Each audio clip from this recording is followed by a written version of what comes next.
Salam sejahtera pemirsa HCBN Indonesia dimanapun Anda berada. Senang sekali kita boleh bertemu kembali dalam acara pembacaan buku Bugar Selamanya. Pada saat ini kita sudah memasuki halaman ke-240 dengan judul Efek Penyembuhan dari Membayangkan. Dan saya undang pemirsa di rumah untuk kita boleh sama-sama membuka Alkitab kita di dalam Mazmur 23 ayat 1 dan 2. Mazmur Daud, Tuhan adalah gembalaku, takkan kekurangan aku. Ia membaringkan aku di padang yang berumput hijau. Dia membimbing aku ke air yang tenang. Dan kita masuk dalam inti pembacaannya. Membayangkan menggambarkan sesuatu dalam pikiran kita, bisa secara dramatis mengubah keadaan emosi kita. Hal ini dapat membangkitkan tekad yang baru untuk meninggalkan perilaku merugikan diri sendiri dan negativisme dan mempromosikan pertumbuhan psikologis. Kita dapat membayangkan pemandangan seperti berjalan-jalan di hutan, sepanjang tepi sungai, atau di tepi pantai. Pengalaman apapun yang damai dan tenang. Ini satu cara untuk menimbulkan perasaan tenang ketika kita cemas atau khawatir. Orang-orang yang membayangkan keadaan seperti ini dapat memperoleh kedamaian emosi yang mereka alami pada waktu sebelumnya dalam kehidupan mereka.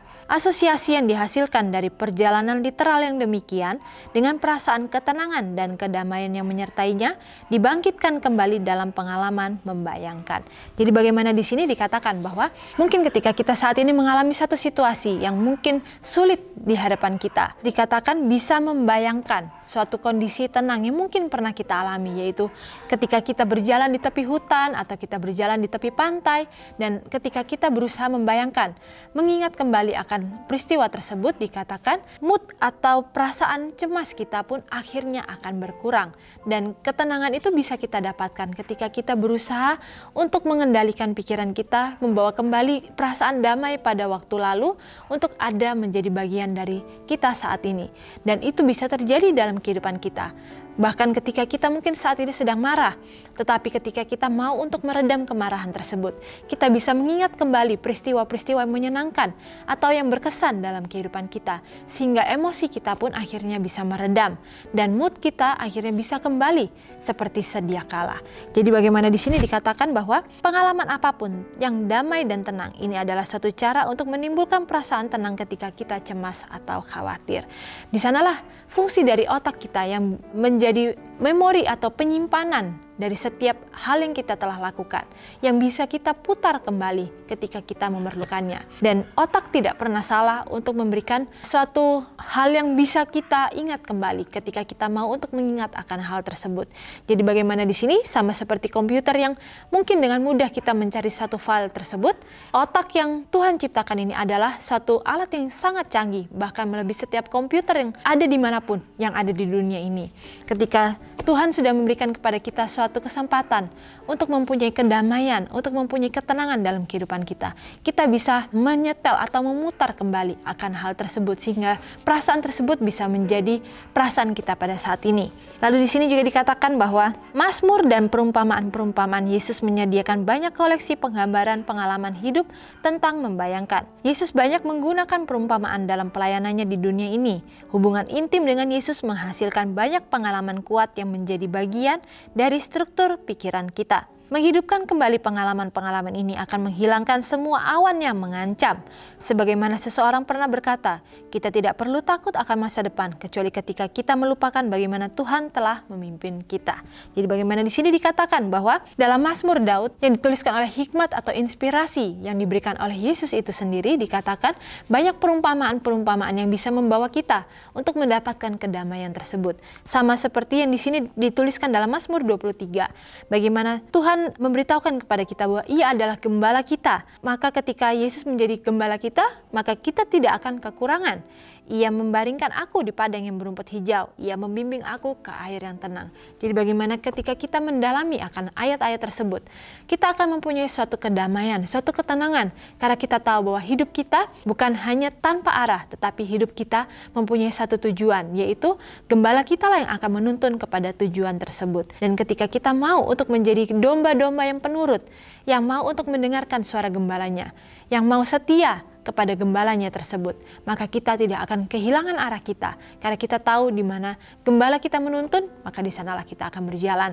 Lalu di sini juga dikatakan bahwa hubungan intim dengan Yesus menghasilkan banyak pengalaman kuat yang menjadi bagian dari struktur pikiran kita. Jadi bagaimana di sini kembali kita diingatkan bahwa hubungan kita dengan Tuhan itu akan terpatri dalam pikiran kita. Dan tentu saja ketika kita mengalami masa-masa yang sulit, hubungan itulah yang akan menguatkan setiap perjalanan kita, karena pengalaman-pengalaman berjalan bersama dengan Tuhan, di sanalah kita akan melihat bagaimana Tuhan bekerja dalam kehidupan kita. Tetapi mungkin ketika kita tidak menyadari akan pengalaman-pengalaman itu, kita akhirnya akan menjadi orang-orang yang penuh dengan kecemasan karena kita tidak mempunyai pengharapan.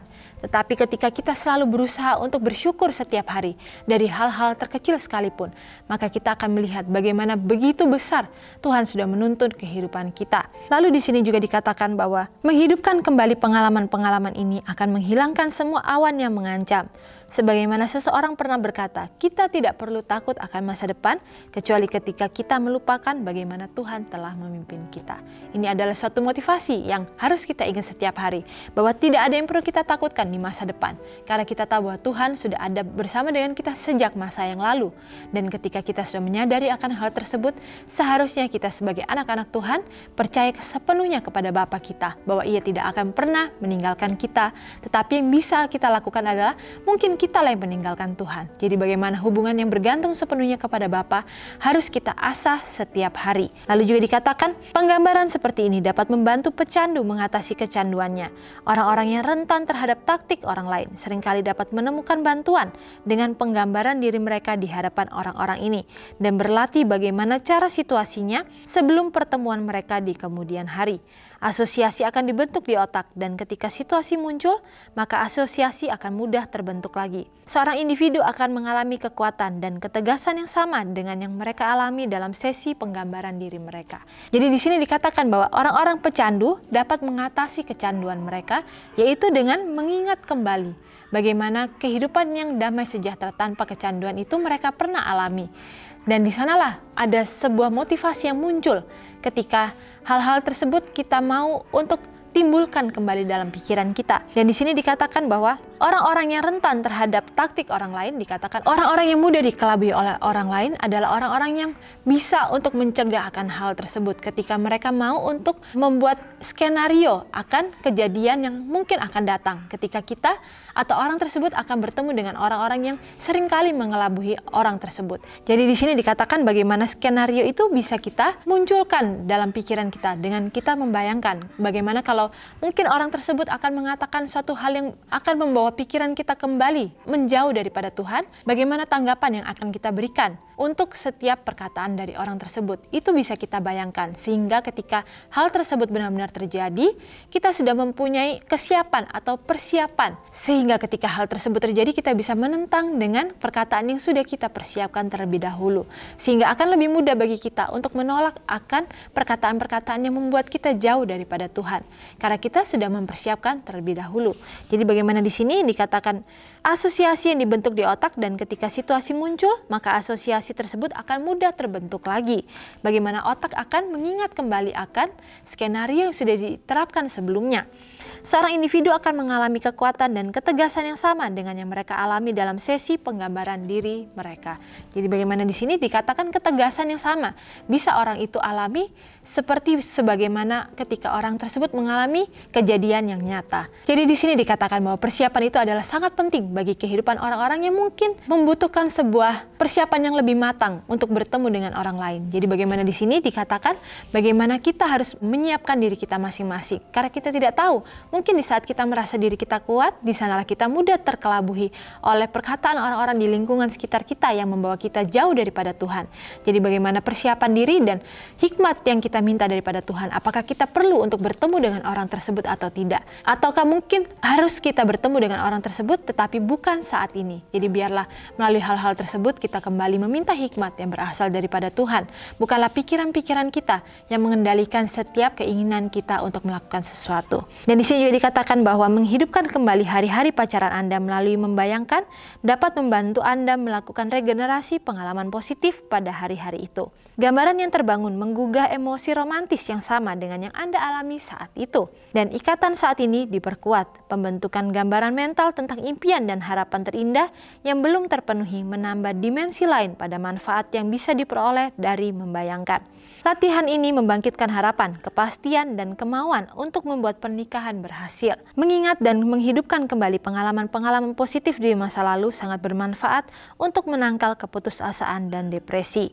Bayangkan adegan nasihat di Mazmur 23 dan lihat apakah hal tersebut mempunyai efek menenangkan bagi Anda. Jadi bagaimana di sini dikatakan bahwa dalam kehidupan orang yang sudah menikah, yaitu dalam kehidupan pernikahan tersebut, dikatakan mereka bisa kembali mengingat bagaimana ketika masa-masa pacaran, indahnya bagaimana hubungan yang mereka pertahankan setelah sekian lama. Dikatakan hubungan itu pun bisa mereka ingat kembali dengan membayangkan peristiwa-peristiwa di masa lalu, bagaimana effort yang mereka lakukan untuk menyenangkan pasangan mereka. Itu bisa mereka ingat kembali, bayangkan kembali, dan lakukan kembali di masa-masa pernikahan mereka. Sehingga dikatakan hal-hal tersebut yang akhirnya akan membangkitkan harapan, kepastian, dan kemauan untuk membuat pernikahan itu berhasil. Jadi bagaimana di sini juga dikatakan bahwa pernikahan itu akan berhasil ketika kedua orang tersebut mau untuk sama-sama mengusahakan untuk menyenangkan pasangan mereka. Begitu pula dengan hubungan kita dengan Tuhan.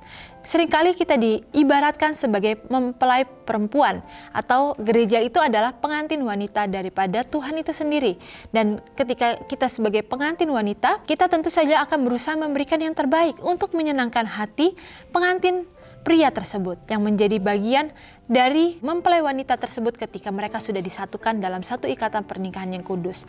Dan begitu pula dengan hubungan kita dengan Tuhan. Apakah kita sudah mau untuk melakukan hal-hal yang terbaik untuk menyenangkan hati Tuhan tanpa paksaan atau tanpa menjadi suatu beban bagi kehidupan kita, tetapi kita melakukan hal-hal yang terbaik karena kita mengasihi Tuhan kita sebagaimana Tuhan sudah mengasihi kita terlebih dahulu. Dan di sini juga dikatakan mengingat dan menghidupkan kembali pengalaman-pengalaman positif di masa lalu sangat bermanfaat untuk menangkal keputusasaan dan depresi. Jadi bagaimana keputusasaan dan depresi itu bisa kita hindarkan dalam kehidupan kita ketika kita mau bergantung sepenuhnya kepada Tuhan. Dan ketika kita mempunyai hubungan yang erat dengan Tuhan, kita akan kembali mengingat akan penyertaan Tuhan di masa yang lalu untuk menjadi motivasi atau menjadi pijakan-pijakan kita untuk melangkah di hari-hari yang ke depan. Karena kita tahu bahwa Tuhan selalu ada beserta dengan kita. Dan sampai di sini acara pembacaan kita pada saat ini, dan sampai bertemu kembali dalam acara pembacaan yang selanjutnya. Dan biarlah melalui firman Tuhan yang begitu singkat ini, kita kembali dapat diingatkan bagaimana kita selalu bisa membayangkan bagaimana penyertaan Tuhan untuk ada dalam kehidupan kita saat ini dan di masa-masa yang akan datang. Dan sampai bertemu kembali dalam acara pembacaan yang selanjutnya, dan salam sejahtera, Tuhan memberkati.